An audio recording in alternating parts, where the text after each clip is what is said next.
Hi, I'm Dale, founding member and guitarist of Serene Dark. Hello, I am Francesco, the vocalist and lyricist of Serene Dark. Hey, this is Graham, and I play guitar for Serene Dark. Hey, I'm Alex, and I play bass in Serene Dark. What's up? I'm Nick. I'm the new drummer for Serene Dark.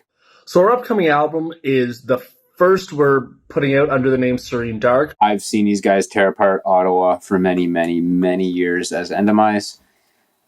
I saw their transition to Serene Dark. And Antiodromia has been in the works for 4 years now. I think this will appeal to fans of our previous music and Undemise, but I feel this has a lot of other elements to it, especially vocally. I feel I'm doing very different and new things. I saw that Eric Marotti was recording drums for the new album, and then I saw that they were looking for a drummer. So I jumped all over that opportunity because I felt like I had needed to work with these guys for a long time. It's definitely taken me out of my comfort zone on a few songs. To fans, it'll be similar to the styles of our previous releases, but there's a lot of new elements. Personally, I think it's a step in a more complex direction than what we've done with Endemise in the past. It's going to be a challenge. It has been a challenge. It became very apparent to me that I wanted the lyrics on this album to be genuine, feeling to come from a very real, dark place. We as a group have been together for many years now and are very in sync with each other. Every song on this album, whether it be metaphor or references to mythology or any of those things, the emotion behind it is genuine. I think we timed it perfectly. I think this is a perfect album where it maintains the sound we've been creating for the past few years, but we've thrown in some new elements. This album explores the confrontation of some of our darker aspects and the integration of those into the self to create wholeness.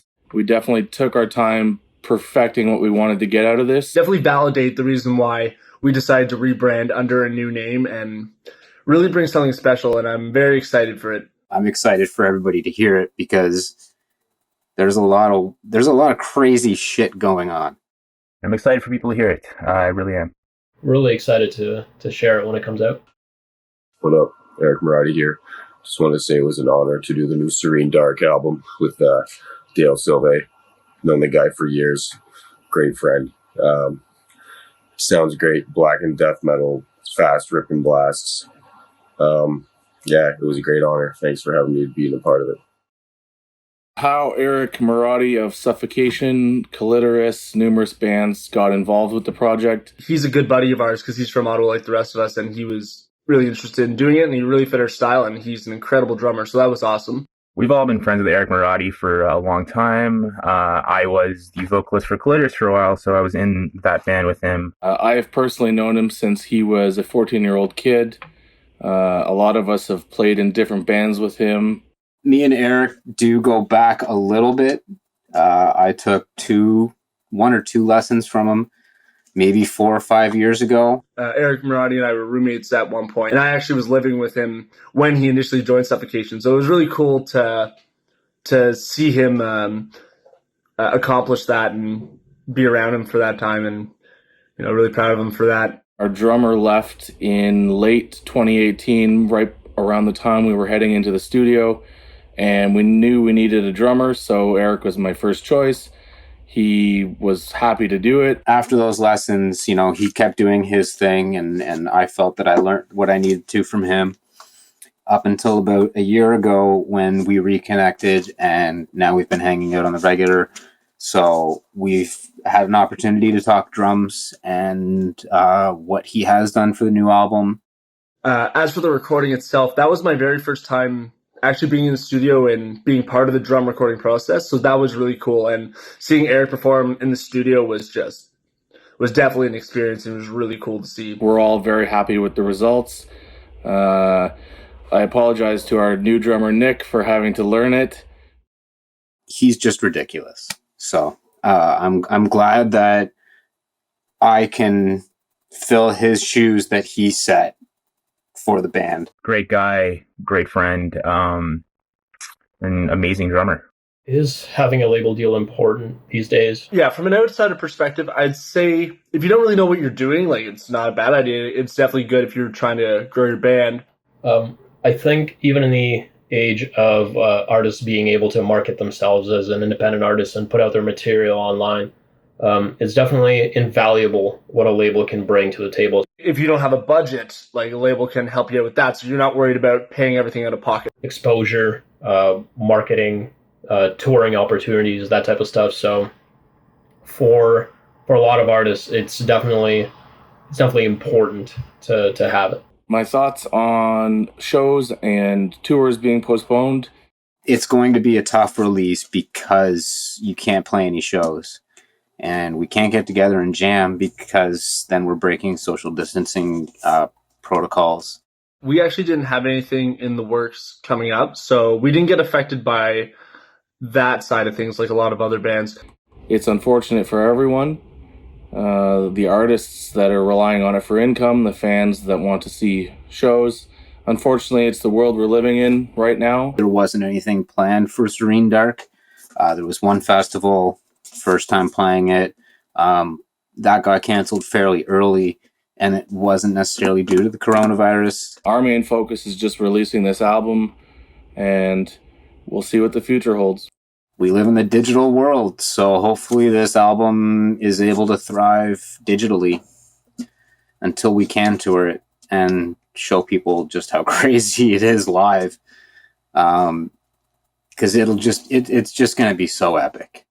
Recent heavy music album that impressed me a lot, When a Shadow is Forced into the Light by Swallow the Sun, was I find it was a monumental album, both from a heaviness perspective as far as music goes, and from the emotional perspective as far as the lyrics and the tragic circumstances surrounding those lyrics. Really been enjoying the new Bolzer record. Miss Storming, Glemmy from last year was great.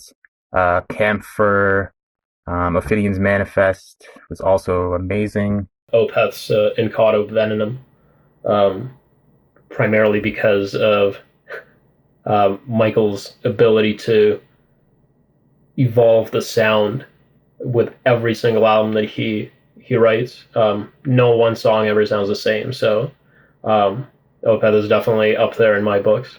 I've always admired artists who can channel their experiences or feelings into music, into words, and really create a sort of emotionally chilling musical experience. How have I been spending my time during this quarantine?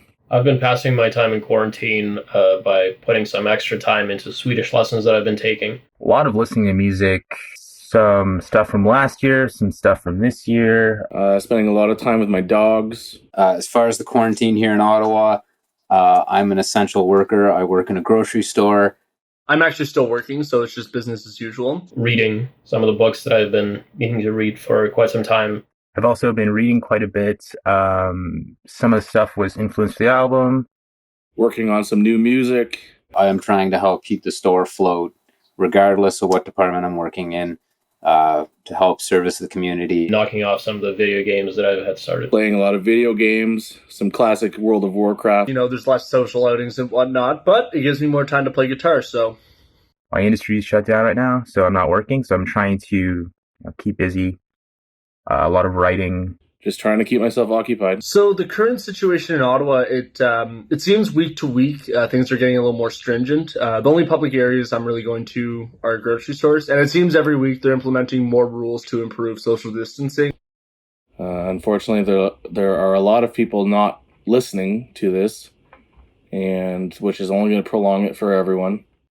There are some smart people and there are some dumb people. Regardless, if you're wearing gloves, doesn't matter how many things you've touched, you're still contaminating with the first thing that you touched, all the way up to the last thing that you touched with those gloves. There's a learning curve for everybody. Nobody has a playbook on this, so it's day by day. Stay home if you can. Stay safe. I think it's really good that we're taking it this seriously to protect people who are more vulnerable with compromised immune systems. Processes are changing daily, weekly. Hours are changing. be more conscious of what you're touching and wash your hands. I mean, regardless, if you want to touch your face, just wash your fucking hands first. Period. Don't be a fucking idiot. I've had my fair share of fails and epic moments. Some epic fail moments or epic moments from shows. Some fail moments during live performance. My personal favorite, we were playing a show in the middle of nowhere outside of Toronto, and we were approached by the bartender who began talking to us about music and mentioned that she was in a band herself. And we had asked her what band she played in, and she says, "I'm the keyboardist and vocalist of Cradle of Filth." And we were a little taken back, but yeah, that was a really cool moment. One that stands out the most, and I'm pretty sure there's a video of it that was taken on YouTube, in the middle of a song. Our vocalist Frank ended up taking a dive off the stage because the stairs at the front were broken. So somebody captured it on video. So that was amusing. I've fallen off the back of the stage. I've had cymbal stands fall over. I've had cymbals fly off. Drop drumsticks, of course. Hitting people with your drop drumsticks, that's the best, especially when it's your vocalist. As far as show fails go, luckily we haven't had too many. I think the worst one for me was we were playing a gig outside of Quebec, and I had a large beer right before we were starting the set. I took a sip of it and I placed it on top of my amp head. The beer spilled out and went right onto my tubes of the amp, cracking them, which fried the amp.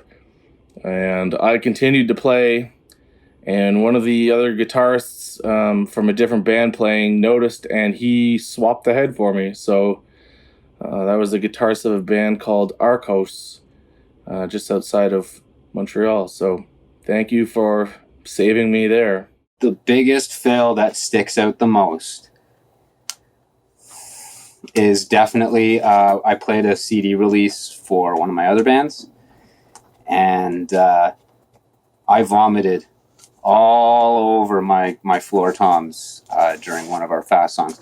I didn't miss a beat. Great. That's great and all.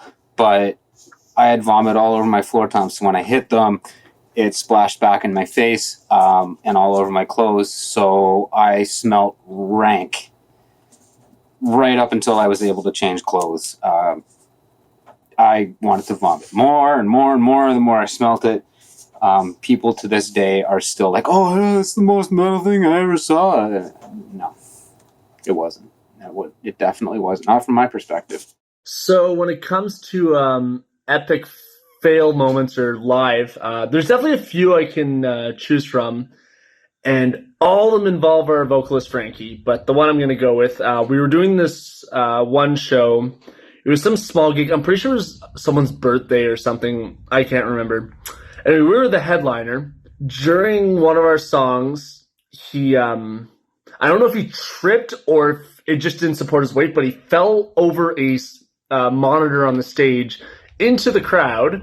But even better, when he came back onto the stage, he tripped over the monitor again and tripped back onto the stage. And there's a awesome photo of our bassist Alex and myself trying to contain our laughter and hide it through headbanging. But it's just a perfect frame, like still frame of us headbanging with just the biggest, stupidest grins on our face. And there's also some pretty great photos of Frankie on the floor still doing his vocals. Another fail moment that wasn't actually from a live show, but was from a music video, and one of my favorites was during the shooting of our 2016 music video for Anathema. Our vocalist was around some candles, and he had to spit out some blood onto a skull, and he lit his hair on fire.